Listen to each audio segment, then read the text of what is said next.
اگر ناشکری کرو گے تو اللہ تم سے بے پرواہ ہے، اپنے بندوں کے لیے ناشکری پسند نہیں کرتا۔ سورہ زمر آیت نمبر 7۔ ہرگز ناشکری پسند نہیں کرتا، حالانکہ وہ بے نیاز ہے۔ آپ شکر کریں گے تو اللہ کو کیا فائدہ ہوگا، ناشکری کریں گے تو اللہ کا کیا نقصان ہوگا، مگر وہ آپ کو کامیاب دیکھنا چاہتا ہے۔ کامیابی کے لیے ضروری ہے کہ آپ میں ناشکری کا عنصر نہ ہو۔ یہاں میں نے پروردگار کے جو احکامات ہیں شکر کرنے کے، اس کی ایک چھوٹی سی صورتوں سے تفصیل نکالی، صرف ایک لفظ کی کہ شکر کرنے کا حکم۔ ان صورتوں میں شکر کرنے کا حکم دیا ہے ڈائریکٹ اللہ نے۔ کتنا بڑا موضوع ہے، کتنا وسیع موضوع ہے، کتنا بڑا حکم ہے، آدھا قرآن بنتا ہے یہ۔ ان صورتوں میں پروردگار عالم نے ڈائریکٹ شکر کرنے کا حکم دیا اپنے بندوں کو،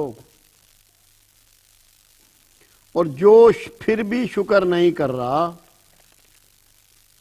وہ اللہ کا کتنا بڑا باغی ہے، کتنا بڑا کفران نعمت کرنے والا ہے۔ یہ غور طلب بات ہے۔ مجھے دکھ ہوتا ہے اور افسوس ہوتا ہے کہ ہمارے ہاں صحیح معنوں میں قرآن کی تعلیمات کا اہتمام نہیں ہے۔ کتنے سنجیدہ موضوعات ہیں، ہم تو صرف کھانا کھایا، پیٹ پہ ہاتھ پھیرا، الحمدللہ کہہ دیا۔ سلیمان علیہ السلام کو یہ کہنا پڑا کہ پروردگار عالم، تو نے جو مجھ پہ احسانات کیے ہیں، جو مجھ پہ فضل کیا ہے، جس لیول کی مجھے حکمت و دانائی عطا فرمائی ہے، جانوروں کی زبانیں مجھے سکھائی ہیں، جو بڑی حکومت مجھے عطا فرمائی ہے، اس سے بڑی حکومت کسی کو دنیا میں اس سے پہلے عطا نہیں ہوئی۔ تو کہتے ہیں کہ اللہ اب مجھے شکر کا طریقہ بھی سکھا، مجھے شکر کا طریقہ تعلیم فرما کہ میں تیرا شکر گزار بندہ بن سکوں۔ اتنے انعامات کے بعد شکر بھی تو اسی لیول کا چاہیے جو انعامات سلیمان علیہ السلام پر پروردگار عالم نے کیے۔ شکر کا لیول بھی تو وہی ہوگا، یا ان کے لیے شکر کوئی اور ہلکے انداز کا ہوگا؟ کہہ رہے ہیں یا اللہ مجھے شکر کی توفیق بھی دے اور اس کا طریقہ بھی سکھا۔ اس طرح شکر کا ایک اور مضمون ہے قرآن میں، شکر ضد کفر۔ کفر کی جو ضد ہے وہ شکر ہے۔ جو شکر کرتا ہے وہ کبھی کفر نہیں کر سکتا، جو شکر گزار بندہ ہے وہ کافر نہیں ہو سکتا۔ سورت نمبر 2، سورت نمبر 14، سورت نمبر 27، سورت نمبر 31 میں اس کا تذکرہ ہے، 39 اور 76 میں بھی تذکرہ ہے۔ شکر تازگی ایمان، ایمان کو تازہ کرنے والی چیز، سورت نمبر 4۔ شکر سے قبولیت دعا، دعائیں قبول ہوتی ہیں، سورت نمبر 39 میں ذکر ہے اس کا۔ شکر سے دعائیں قبول ہوتی ہیں۔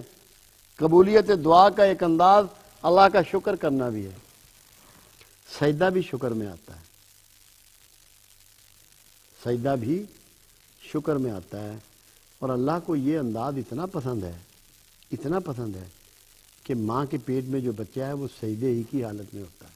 یہ انداز اتنا مقبول ہے اللہ کو کہ اگر آپ تصاویر دیکھیں، جو ماں کے پیٹ میں جب بچہ پرورش پا رہا ہوتا ہے تو وہ سجدے ہی کی شکل میں ہوتا ہے۔ کتنا پسند ہے یہ شکر اللہ کو۔ اور جب رات کو میرے آقا سجدے میں لیٹا کرتے تھے، سجدہ کیا کرتے تھے، اور سینے سے کھولتی ہوئی ہانڈی کی آواز آتی تھی، گڑ گڑایا کرتے تھے اور رویا کرتے تھے، تو ام المومنین عائشہ صدیقہ رضی اللہ عنہ نے پوچھا یا رسول اللہ صلی اللہ علیہ وسلم، آپ کے تو اگلے پچھلے گناہ اللہ نے معاف کر دیے ہیں، پہلے گناہ تو تھے ہی نہیں، یہ ایک الگ مسئلہ ہے، کسی وقت بیان کروں گا، تو آپ اتنی عبادت کیوں کرتے ہیں، کیوں اپنے آپ کو ہلکان کرتے ہیں، پیر سوج جاتے ہیں، راتوں کو جاگتے ہیں؟ فرماتے ہیں کیا میں اللہ کا شکر گزار بندہ نہ بنوں؟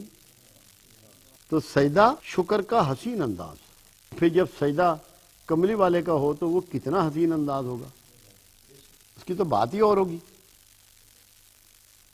تو قبولیت عبادت، ذاتی فائدہ ہوتا ہے شکر کرنے سے۔ شکر کرنے والوں کے لیے انعامات الہی اور عذاب سے نجات۔ سورت 4, 6, 10, 14, 54 ان میں تذکرہ شکر اللہ کے فضل اور نعمت اور رحمت الہی کے لیے کرنا چاہیے